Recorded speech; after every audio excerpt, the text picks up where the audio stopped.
성전에 아마 보통 때보다 더 배나 많은 분들이 오신 것 같습니다. 네, 감사합니다. 하나님의 말씀 이사야 43장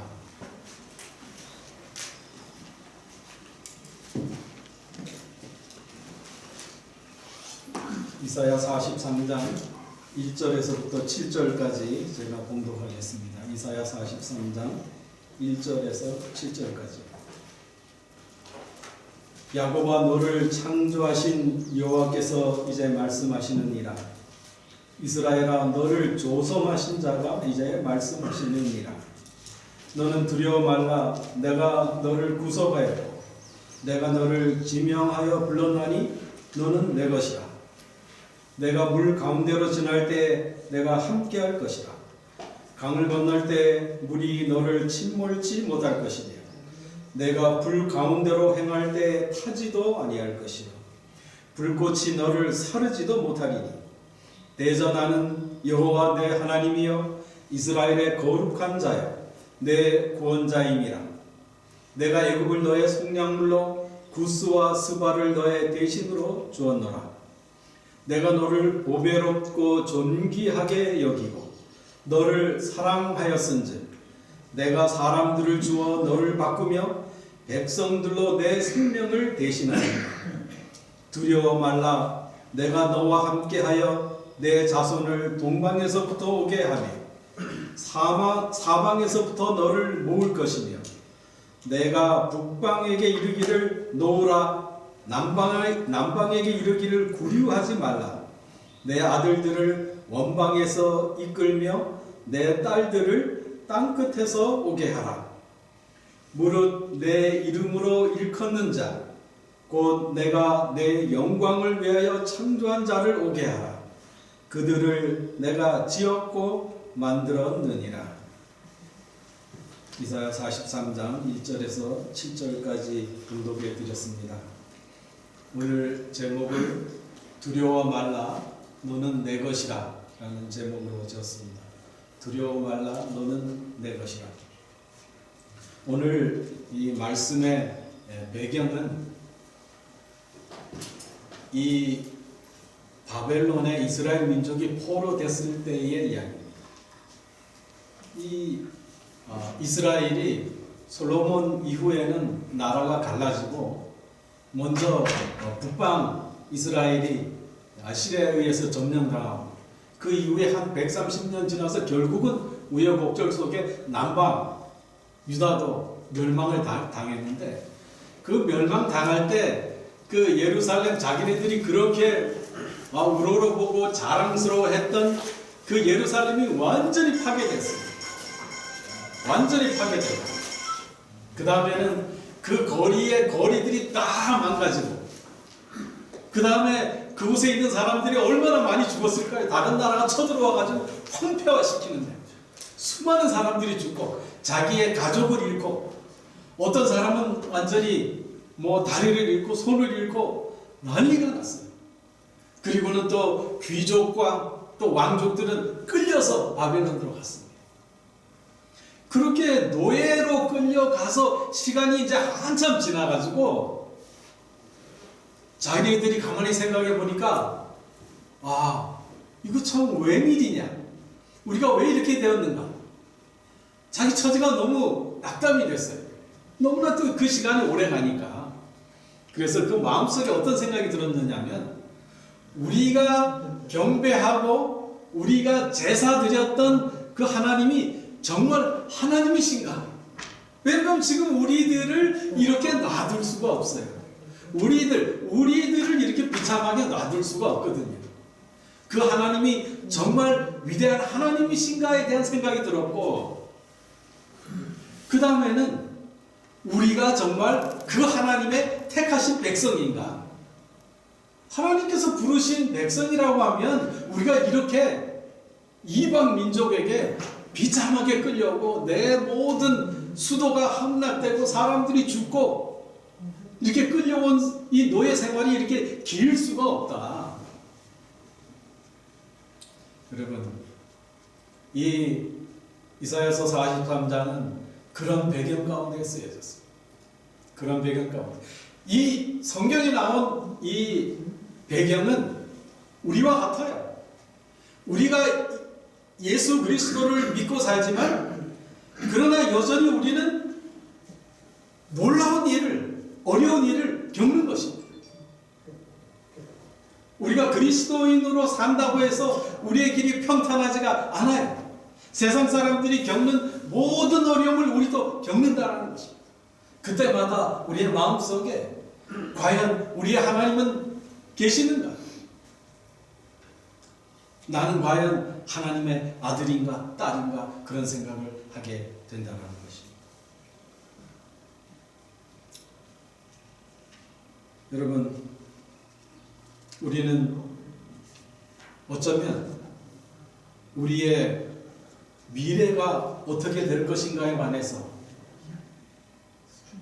크게 염려하고 있는지도 모릅니다. 우리의 마음 가운데 두려움이 있습니다. 앞으로 어떻게 될 것인가? 심리학자들은 인간이 이 땅에 태어나면서 가장 먼저 느끼는 감정이 두려움이라는 것입니다. 어머니와 연결되어 있다가 태어나면서 어머니와 떨어지면서 탯줄을 끈 그때에 두려움이 세 가지가 있다라고 합니다. 그 첫째는 떨어지는 두려움입니다. 어머니와 떨어지는 두려움. 두 번째로는 큰 소리에 대한 두려움. 큰 소리. 어머니 뱃속에 있을 때는 그 조용했어요. 그 물속에 있을 때는. 그런데 이 세상에 나오면서 어떤 소리, 큰 소리에 대한 두려움을 느낀다는 것입니다. 세 번째로는 자기가 분리되었기 때문에 자기가 버려지는 게 아닌가 이런 두려움을 갖는다는 거예요. 이 인간이 이렇게 태어나면서부터 두려움을 느끼는데 이 두려움은 살아가는 내내 이 두려움이 인간의 의식 속에 잠재되어 있다는 것입니다. 늘 두려움을 가지고 사는 존재가 인간이라는 것입니다. 사람에게는 누구나 두려움이 있습니다. 이 미국이 경제 대공황, 세계 제2차 세계대전을 경험할 때 미국의 루즈벨트 대통령은 말했던 유명한 연설 중에 여러분이 다 기억하는 게 있습니다. 우리가 두려워해야 할 것은 두려움 그 자체다. 그렇게 이야기를 하고 그 어려움을 이겨낸 적이 있습니다.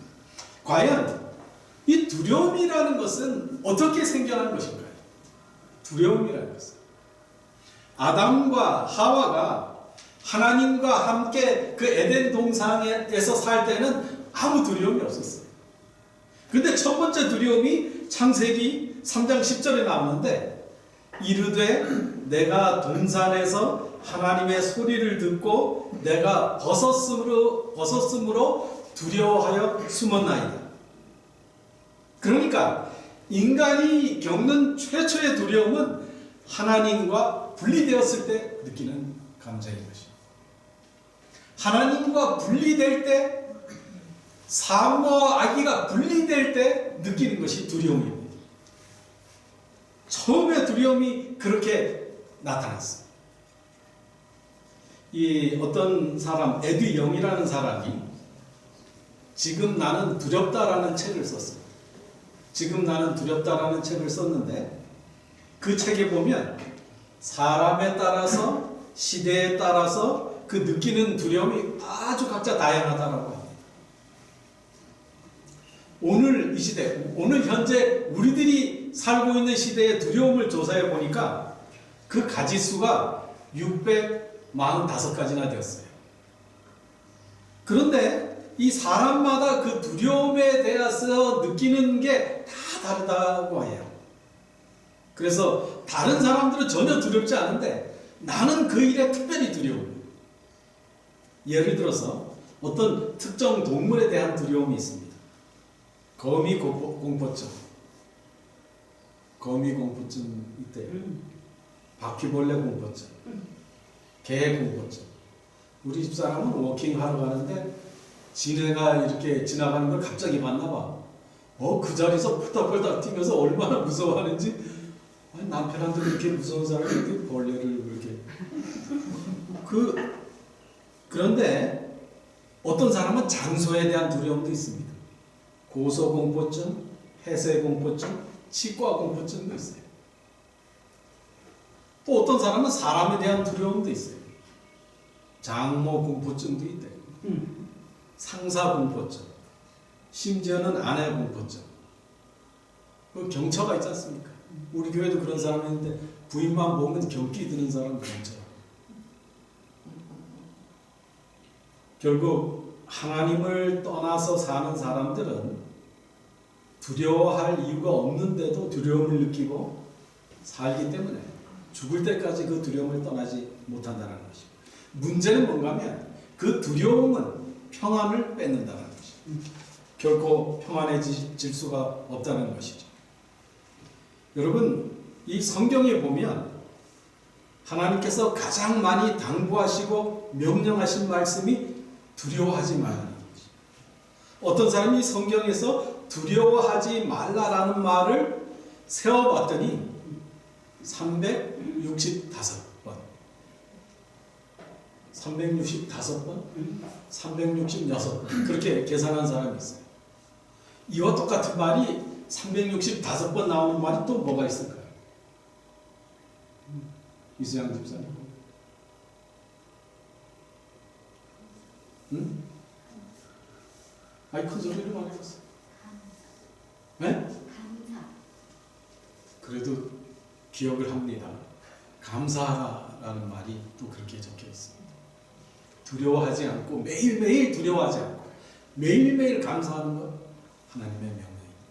네. 여호수아가 모세의 뒤를 이어서 가나안 정복을 향해서 나아갈 때 그 마음속에 얼마나 두려움이 있었을까요? 내가 모세와 같은 인물이 아닌데 그때 하나님께서 그 여호수아에게 어떻게 말씀하십니까? 내가 너에게 명한 것이 아니냐. 마음을 강하게 하고 담대히 하라. 두려워 말며 놀라지 말라. 내가 어디 가든지 내 하나님 여호와가 너와 함께 하느니라. 하나님께서 여호수아에게 내가 어디를 가든지 너와 함께 하겠다라고 약속을 하셨어요. 그 약속은요, 모세가 갖고 있던 약속과 같아요. 모세가 떨기나무가 불타는데 그 나무가 타지 않는 것을 보고 가까이 가지 않습니까? 그때 하나님의 말씀이 들리는데 그 하나님께서 네가 이스라엘을 애굽에서 이끌어내라고 명령하실 때 뭐라고 모세가 대답해요? 내가 누구고 한데 거기서 그 이스라엘 백성을 꺼냅니까? 바로가 어떤 사람이라고요? 그 나라가 어떤 나라라고요? 그때 하나님 뭐라고 말씀하세요? 내가 너와 항상 함께하다. 아멘. 하나님과 떨어지는 것은 두려움이요. 하나님과 함께하는 것은 감사입니다. 아멘. 그것이 성경의 법칙이에요. 하나님께서 두려워하는 당신의 백성들에게 지금도 나타나셔서 두려워하지 말라라고 자기 백성에게 말씀하십니다. 네. 우리의 인생이 두려움으로 가득 찬 것을 하나님께서 알고 계세요. 우리가 그렇게 강한 존재가 아니라는 것을 인식하고 계세요. 그러한 두려움에서 우리를 해결해 주시기 위하여 우리에게 찾아오십니다. 우리에게 두려워하지 말라라고 말씀하십니다. 여기에 보면 조성하셨다. 무슨 말이에요? 조성. 창조주 하나님이시다. 창조주 하나님이 너와 함께 있겠다. 어제 과정 공부하는데 양국희 집사님 얼굴이 안 보여가지고 집사님 그 줌으로 이렇게 좀 나오세요 이랬더니 양 집사님이 농담을 하셨어요. 예쁘게 생기지 않아서 그게 안 나오게 할 거예요. 여러분, 하나님께서 조성하셨다라고 할 것 같아요. 키가 크든지 작든지 눈이 크든지 작든지 아무 상관없어요. 하나님의 작품은 다 특별하고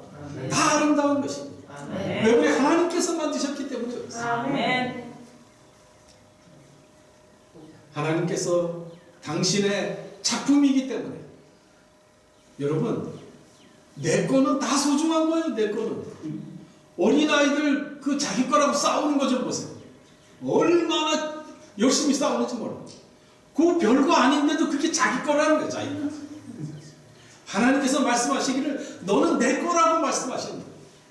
너는 내 거다. 아멘. 내가 너를 구속하였고 내가 너를 구속했다라는 말은 내가 너를 샀다라는 뜻이에요. 하나님께서 우리 각자를 샀다. 그래서 너를 지명해서 불렀다. 우리 이제 수십억 사람들 중에 우리의 개인 이름을 불렀다라는 거예요. 네? 우리의 개인 이름을 부르신다는 거예요. 우리가 생겨나기도 전에 우리의 이름을 부르신다는 거예요. 지명하여 불렀다. 구속했다라는 말은, 이 속량이라는 말은 대가를 다 대신 치렀다라는 말. 하나님께서 우리를 너는 내 것이라고 말씀하실 때 당신의 독생자를 피 흘리게 하고 창에 찔리게 하고 가시관을 쓰게 하셔서 그 위대한 그 어마어마한 대가를 지불하셔서 네가 내 것이 되었다라는 말. 아멘. 하나님은 우리를 너무너무 소중하게 여기십니다.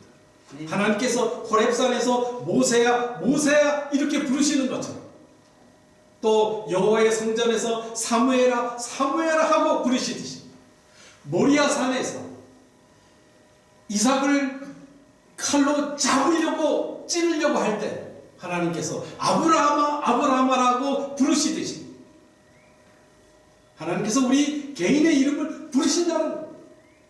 우리 집사님의 이름을, 이수양의 이름을, 부족한 김성찬의 이름을 부르신다는 거예요. 아멘.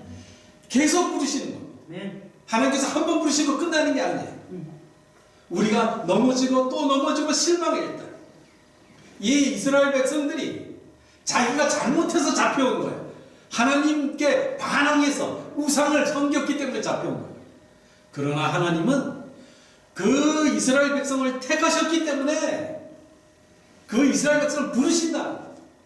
우리를 부르신다. 우리가 넘어져도 잘못해도 우리는 하나님을 의심해도 그 하나님은 우리를 부르신다. 네. 우리가 어쩐지 배웠잖아요. 약속에 관해서. 이 언약은 약속은 불공정 약속이다. 네? 우리는 지키지 못할지라도 하나님께서는 계속해서 지키신다는 것. 그것이 바로 하나님의 은혜입니다.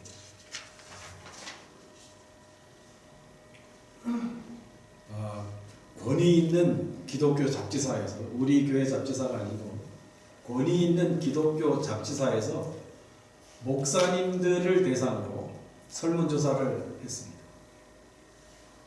교회에서 제일 불편하고 무서운 사람이 누구인가? 목사들에게 물었어요. 권위 있는 잡지사에서 교회에서 제일 불편하고 무서운 사람이 누구인가를 물었는데 1위는 40일 금식한 사람, 2위는 철야기도 잘하는 사람, 3위는 신학 공부한 장로님. 사실 금식하고 철야기도도 하고 공부도 조직적으로 하고 이 개인적인 영적 성장이 있어서 매우 중요한 것입니다. 하나님의 도구가 되기 위해서 아주 필수적인 중요한 거예요. 그런데 왜 문제가 되는 거예요? 그 하나님과의 만나고 경험하고 깨닫고 그것을 자기에게 사용하는 것이 아니라 다른 사람 정죄하는 데 쓴다는 거예요. 그 사람들 무섭다는 거예요, 목사들이. 왜 다른 사람을 정죄하는지 아세요? 그 근저에는 두려워서 그렇습니다. 자기가 하나님의 극진한 사랑을 받고 있다는 확신, 내가 확신이 하나님의 아들과 딸이라는 확신이 없기 때문에 다른 사람을 그냥 요래가지고 정죄해요. 얼마나 딱한 일입니까? 성령 안에서는 희락과 평강입니다. 뿌입니다. 아멘. 두려움이 없는 것입니다. 사랑만 있는 것입니다. 아멘. 조지 폭스라고 그 영화사 한 사람이 있는데 어떤 아이가 지붕 위에 올라가서 자살하려고 그랬어. 그 뭐 집안이 엉망이야. 그 아이 진짜 죽을 만해. 그래서 떨어 죽으려고 그러는 걸 이 조지 폭스라는 사람이 보고, 얘야 그러지 마. 너 그러지 마. 내가 너 양자 삼게 너 그러지 마. 그래도 떨어져. 간절히 호소해가지고 그 아이가 진짜 양자 삼았어요. 여러분, 사랑이 있으면 두려워하지 않습니다. 사랑은 두려움을 내쫓는 것입니다. 우리가 미래에 대해서 우리는요, 우리 지금 사는 세상을 가만히 보면 뉴욕이 7월 1일부터 모든 것을 개방한다고 했어요. 뉴욕 모든 것을 개방한다. 뭐 다 열고 뭐 음식점 열고 극장 열고 다. 뉴욕이 가장 피해가 심했던 곳 중에 하나. 아마 독립기념일 이전에 그런 일들이 다 일어날 것 같아요. 놀라운 일 아닙니까? 그런데요, 우리가 그렇게 기쁘지 않은 것은 우리가 이 1년 반 가까이 겪은 게 너무나 참혹했기 때문에 이보다 더한 일이 일어나지 않을까 하는 것입니다. 이보다 더한 일이 우리에게도 닥치면 어쩔까? 전 세계 사람들이 이런 걸 처음 겪었어요. 그런데도 지금 이게 끝나간다 하는데도 마음속에 두려움이 있어요. 더 큰 게 올 수 있다 그러니까.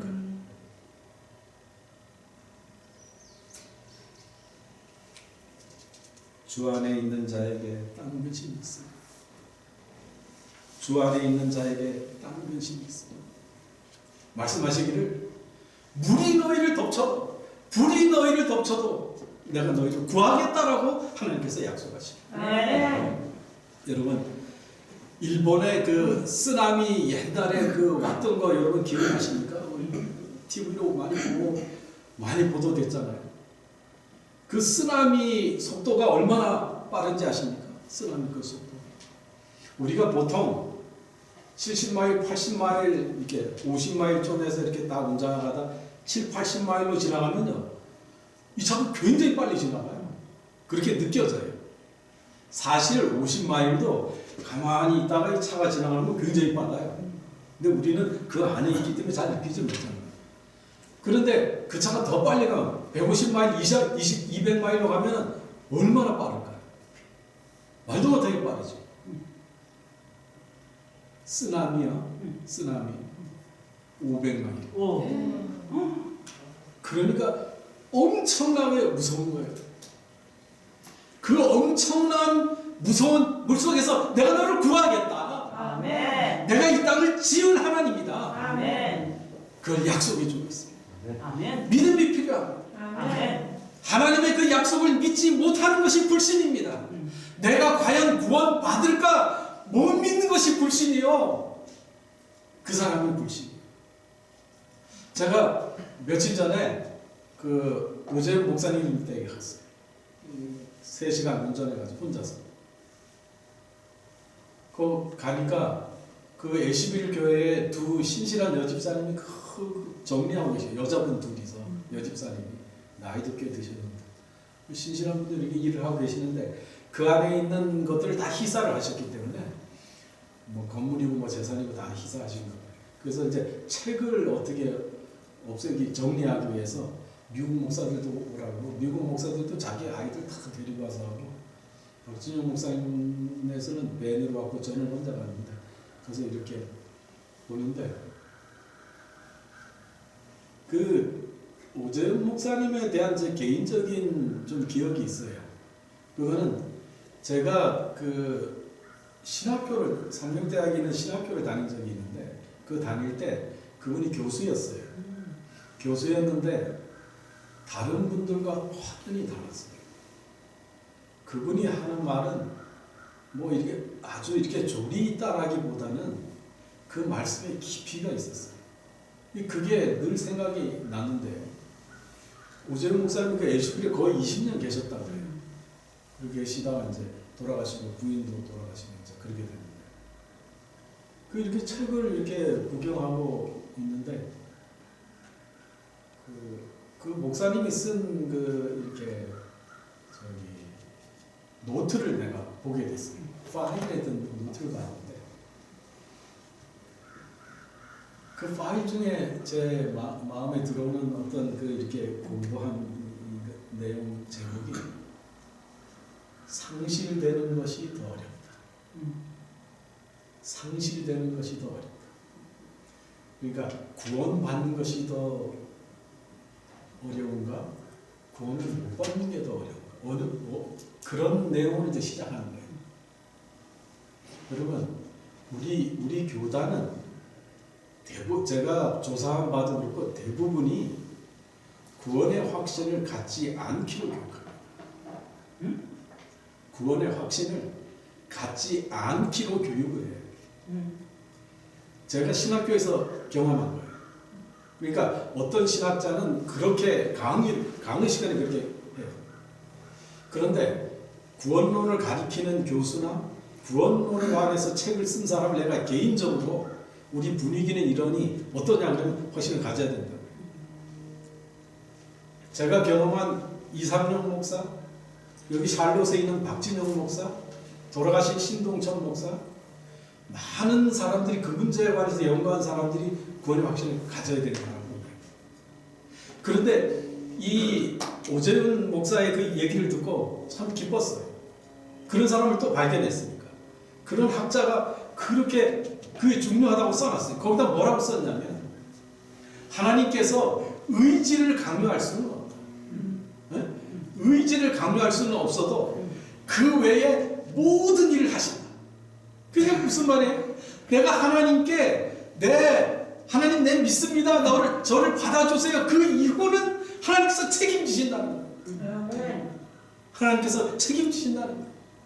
의지는 하나님께서 강요할 수 없으되 그 외에 모든 일을 하나님께서 하신다. 사랑하시는 여러분, 우리는 하나님의 자녀 됐다는 대단한 특권이 있습니다. 대단한 특권이 있습니다. 우리의 마음속에 우리에게 물론 닥쳐오겠지요. 더 큰 질병이 올 수도 있겠지요. 우리가 지금 사택을 구입했는데 사택이 막 값이 확 떨어질 수도 있겠죠. 주식이 떨어질 수도 있겠죠. 내가 갖고 있는 것들이 다 무너질 수도 있을 것입니다. 그러나 하나님께서 말씀하시기를 내가 너를 구속하여 불렀다. 내가 내 아들을 십자가에 달려 죽게 하고 너를 샀다. 내가 너의 이름을 안다. 내가 너와 함께 할 것이다. 그 약속을 마음속에 두고 우리가 이 세상이 아무리 두렵더라도요. 아무리 두렵더라도요. 저도 두려움 많은 사람이에요.